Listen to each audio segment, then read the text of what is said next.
आपल्या वैद्यनाथाच्या परळी या नगरी बीड जिल्ह्यामध्ये राष्ट्रीय स्तरावरचं अत्यंत देखणं सुंदर आणि आपल्याला ज्ञान देणारं असा पशुधन एक्सपो होत आहे। मी याला महापशुधन एक्सपो असं नाव दिलेलं आहे। आणि या महापशुधन एक्सपोला आमचे सन्माननीय लोकप्रिय अत्यंत कष्टाळू सदैव घड्याळाच्या काट्याप्रमाणे काम करत असणारे मुख्यमंत्री देवेंद्रजी फडणवीस यांनी आवर्जून यावं ही माझी इच्छा, माझा हट्ट होता आणि ते आज आलेले आहेत। तुमच्या सगळ्यांचे लाडके देवाभाऊ आले आहेत, त्यामुळे जोरात टाळ्या वाजवून त्यांचं आपण स्वागत करा। मंचावर विराजमान आत्ताच ज्यांनी मार्गदर्शन केलं ते माझे बंधू आमदार धनंजयजी मुंडे, मंचावर उपस्थित आमच्या बाजूच्याच मतदारसंघाचे आमदार रत्नाकरजी गुट्टे, गोसेवा आयोगाचे अध्यक्ष शेखर मुंदडा, मंचावर उपस्थित अक्षय मुंदडा, कारण आमच्या नमिता मुंदडा स्टडी टूरसाठी बाहेर देशात गेलेल्या आहेत विधानसभेतर्फे, आमच्या परळीच्या प्रथम नागरिक पद्मश्री धर्माधिकारी, मंचावर उपस्थित माजी आमदार बदामराव पंडित, केशवदादा आंधळे, गोविंदराव केंद्रे, संजय दौंड, आता आमच्या बरोबर जॉईन झालेले एक युवा नेतृत्व योगेश क्षीरसागर, आमचे प्रवक्ते रामभाऊ कुलकर्णी, आमचे बाळराजे पवार ज्यांनी नगरपालिका आमची जोरात निवडून आली, आमच्या नगराध्यक्ष गीता भाभी पवार, आमचे जिल्ह्याचे अध्यक्ष शंकर देशमुख आणि माझे इथे ह्या पशुधन महाएक्सपोला यशस्वी करण्यासाठी ज्यांनी खूप मोठं योगदान दिलं ती माझी पशुधन या पशुसंवर्धन विभागाची मोठी जी सर्व टीम आहे त्यांना लीड करत असणारे आमचे सचिव डॉक्टर रामास्वामी, आमचे कुलगुरू पशुविज्ञान विद्यापीठाचे खास या कार्यक्रमासाठी खूप आलेले आहेत ते नितीनजी पाटील, विभागीय आयुक्त जितेंद्रजी पापळकर, वीरेंद्रजी मिश्रा, डॉक्टर देवरे आमचे पशुसंवर्धनचे आयुक्त, खूप सुंदर काम त्यांनी केले, खूप मेहनत केली, आमचे कलेक्टर विवेक जॉन्सन, आमचे SP बीडचे नवनीतजी, आमचे पूर्ण पशुधनची टीम मुकणे वगैरे सगळी टीम खूप चांगलं काम त्यांनी केलेलं आहे। आमचे परळीचे गटनेते पवन मुंडे, तालुक्याचे अध्यक्ष राजेश गीते, रमेश कराड, आमचे बँकेचे चेअरमन विनोद सामत, निळकंठ चाटे, शिवाजीराव गुटे, NCPचे नेते अभय, आमच्या बंधू अजय, वैजनाथराव सोळंके, भैया धर्माधिकारी स्वतः सूर्यभानजी मुंडे, सर्व मान्यवर। सॉरी CM सर, तुमचे नेहमी मी आदेश बरोबर तंतोतंत पाळते आणि अगदी मंचावरील कोणाचेही नावं नाही घ्यायचं पण मी नेहमी पाळते, पण आता काय आम्ही इथे युतीमध्ये आहोत, मग मी दोघांच्या पैकी एकाचं नाव घेतलं तर दोघेही नाराज होणं म्हणून तुमचा 2 मिनिटं वेळ मी जास्तीचा घेतला, सगळ्यांची नावं घ्यायचा प्रयत्न केला कारण या सगळ्यांमुळे हे यशस्वी होत आहे महापशुधन एक्सपो।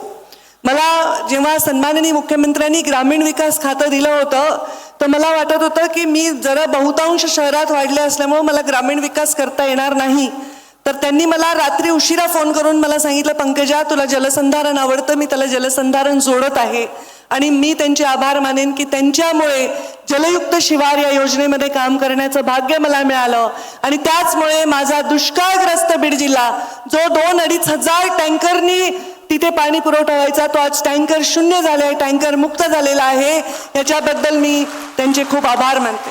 या महाराष्ट्रामध्ये रस्त्यांची खूप अभाव आहे, एक चांगली प्रभावी योजना कर असं देवेंद्रजी फडणवीस यांनी मला तेव्हा सांगितलं, तेव्हा मुख्यमंत्री ग्राम सडक योजना आम्ही करू शकलो आणि आज या बीड जिल्ह्यामधल्या कानाकोपऱ्यामध्ये, खेड्यामध्ये, वाडी वस्त्या तांड्यामध्ये मुख्यमंत्री ग्राम सडक योजनेतून रस्ते झालेले आहेत। 0% व्याज दरांनी सुमतीबाई सुकळीकर योजना आम्ही केली, तेव्हा बचत गटाची प्रभावी आम्ही काम करण्यासाठी उमेदमधनं त्यांनी आम्हाला मार्गदर्शन केलं। स्वतः प्रधानमंत्री नरेंद्र मोदी कार्यक्रमाला आले होते संभाजीनगरला, या महिला आज सर लखपती दीदीकडे वाटचाल करत आहेत आणि त्यांच्याबद्दल मला कौतुक वाटतं। तसंच आज जेव्हा तुम्ही पशुधन काम करण्याची संधी दिली, पशुसंवर्धन खातं मला दिलं, पर्यावरण खातं दिलं, तेव्हा काय करावं माझ्या मनामध्ये विचार येत होता की आपण ह्याच्यामध्ये वेगळं काय करता येईल. तर आम्ही पहिलं राज्य आहोत महाराष्ट्र ज्यांनी पशु संवर्धन खात्याला कृषीचा दर्जा देऊन कृषीचे सर्व लाभ देण्याचं काम केलं. तेव्हा सीएम साहेबांनी अगदी 15 दिवसामध्ये ही फाईल कॅबिनेटमध्ये घेऊन हे मंजूर करण्यासाठी आम्हाला पूर्णपणे सहकार्य केलं. आज जे कृषीला लाभ मिळतील, जी व्याजाची सबसिडी मिळेल, जे सोलारची सबसिडी मिळेल, जे लाईट बिलामध्ये सबसिडी मिळेल, हे सगळ्या कृषीसारख्या सबसिडीज आमच्या पशुपालकांना देखील मिळणार आहेत. त्यामुळे ग्रामीण भागामध्ये उद्योग आणि उद्योजक वाढणार आहेत.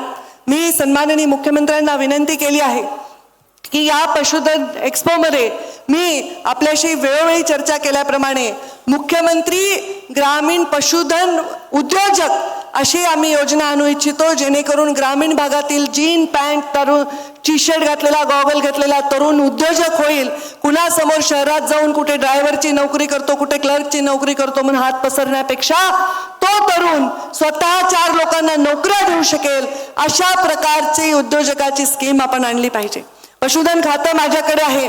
ग्रामीण भागातील 24 लाख तरुणांना, बेरोजगार तरुणांना उद्योजक बनवण्याची योजना आमच्याकडे आहे. मुख्यमंत्र्यांनी त्याच्यामध्ये आम्हाला पाठीशी राहिले, सहकार्य केलं तर मुख्यमंत्र्यांच्या नावावर अनेक तरुण हे बेरोजगारीकडून उद्योजकतेकडे जाण्याचा प्रवास करतील. आज हे पशुसंवर्धन खातं माझ्याकडे आहे. या खात्याचा मी आढावा घेतला. GDP मध्ये 4% इतका वाटा या खात्याचा आहे. म्हणजे राज्याच्या सकल उत्पन्नामधला जवळपास 2.8%, जो 25% होतो एवढा वाटा हा आमच्या पशुसंवर्धन खात्याच्या माध्यमातून होतो. देशामध्ये दूध उत्पादनामध्ये आपल्या राज्याचा 5वा क्रमांक आहे मुख्यमंत्री सर. आपल्या अंडी उत्पादनामध्ये आपला 7वा आणि मांस उत्पादनामध्ये 3रा क्रमांक आहे. माझी इच्छा आहे की आपल्या सहकार्याने हे खातं दिल्यानंतर एक क्रमांक तरी येणाऱ्या वर्षामध्ये आपण पुढे जायला पाहिजे. आणि आम्ही ह्याच्यामध्ये पूर्णपणे कुक्कुटपालनामध्ये, अंड्यामध्ये, दुग्ध व्यवसायामध्ये आम्ही ह्याच्यामध्ये फोकस करत आहोत. आपल्या बीड जिल्ह्यामध्ये पण भरपूर मोठं दुधाचं संकलन आहे. बाजूच्या नगर जिल्ह्यामध्ये पण मोठं दुधाचं संकलन आहे, मोठमोठ्या डेअरीज आहेत. यामध्ये यांना जर आपण मोठं प्राधान्य दिलं आणि त्यांना सबसिडी देऊन त्यांच्या पाठीशी आपण उभे राहिलो तर हे उद्योजक कमाल करून दाखवू शकतात. हे आमचं स्वप्न आहे, हे आमचं ध्येय आहे. आज उमेदच्या माध्यमातून अनेक माझ्या महिला स्वतःच्या पायावर उभ्या आहेत. 0% व्याजदराने कर्ज मिळाल्यामुळे स्वतःचा व्यवसाय करतायत. मार्केटिंगचं समर्थन त्यांना मिळते, शासन त्यांच्या पाठीशी उभे आहे. मी आत्ताच कलेक्टरांबरोबर मी पूर्ण काल बचत गटाचा पूर्ण प्रत्येक स्टॉलला भेट दिली. तिथल्या महिलांनी अगदी हळदीपासून, कुंकवापासून, फळापासून, लोणच्यापासून, चटण्यापासून, पापडपासून सगळं मला पाकिटं दिले. सगळे पोतं भरून मी घरी घेऊन गेले. घरी साबणांच्या सौंदर्य प्रसाधनापासून या ग्रामीण भागातल्या महिला करता आहेत. त्यांच्यासाठी मला खूप गर्व वाटतो. माझ्या गळ्यामध्ये एक छोटीशी मोत्याची माळ आहे. खूप माझ्याकडे अलंकार असतील ह्याच्यापेक्षा महागडे, पण ते माझ्या बचत गटाच्या ताईने मला दिले आणि तिचा हट्ट होता की ताई तुम्ही आज घाला, आणि म्हणून मी ती आज घातलेली आहे. ही मोत्याची माळ माझ्या गळ्यामध्ये शोभतीये कारण तुम्ही स्वतःच्या पायावर उभा आहात. मला एवढा आनंद होतो. तसंच हे पशुधन खातं माझ्याकडे शोभावं. मुख्यमंत्र्यांच्या आशीर्वादाने मी गरीब माझ्या शेतकऱ्यांसाठी, या गरीब ग्रामीण जनतेसाठी काहीतरी करू शकावं, हीच माझी वैद्यनाथाच्या चरणी प्रार्थना आहे. उद्या शिवरात्र आहे आणि मला मुख्यमंत्री महोदय उद्या येणार होते, पण त्याही पेक्षा मोठा कार्यक्रम त्यांच्याकडे आलाय. सद्गुरूंनी त्यांना निमंत्रित केले, त्यामुळे ते तिकडे जाणार आहेत. आणि त्यामुळे मला त्यांनी म्हटले पंकजा मला येणं शक्य नाही. माझा चेहरा बघितला पडलेला तर म्हटले मी एक दिवस आधी आलो तर चालेल का. आणि ते एक दिवस सगळे कार्यक्रम बाजूला सरकवून त्यांनी आपल्यासाठी आले. त्यांचं टाळ्या वाजवून आपण स्वागत करा आणि आभार माना. मुख्यमंत्री महोदय दरवेळी जेव्हा जेव्हा जिल्ह्याला आले त्यांनी जिल्ह्यासाठी खूप दिलं, राज्यासाठी खूप दिलं. आता त्यांना जिल्ह्यापुरतं मागणं, मतदारसंघापुरतं मागणं मलाही पटत नाही. या खात्याचं म्हणजे भविष्यामध्ये जसं ग्रामीण विकासमध्ये, जलयुक्त शिवारमध्ये, वेगवेगळ्या खात्यांमध्ये आपला वेगवेगळ्या योजनांमध्ये मुख्यमंत्र्यांचं नाव कोरलं गेलंय, तसंच पशुसंवर्धन खात्यामध्येही कोरलं जावं अशी कामगिरी माझ्या पूर्ण टीमकडून व्हावी हे माझी इच्छा आहे. आणि त्या निमित्ताने आपण इथे आलात. मला हे खातं इतकं आवडलंय. म्हणजे सर काल आमच्याकडे सहकुटुंब सहपरिवार लोक इथे आले होते. माझ्या एक श्रीनिवास आगळे सरपंच होता अकोल्याचा, ते पूर्ण बायको पोरांना घेऊन आला.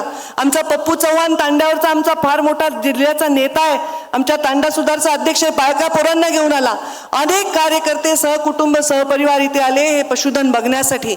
वेगवेगळे इथे त्यांना लेक्चर दिले गेले, त्याच्यातून ते शिकले आणि त्याच्यातून पुढे जाऊन त्यांना वेगवेगळ्या माहिती देऊन आम्ही त्यांना प्रयोग करणार आहोत. इथे आपण प्रयोग करतो. माणसामध्ये बायकांना, मनुष्य जातीत बायकांना किंमत करून घ्यावी लागते, भांडून घ्यावी लागते, पण प्राण्यांमध्ये स्त्रीला किंमत आहे, स्त्रीला किंमत आहे, मादीला किंमत आहे.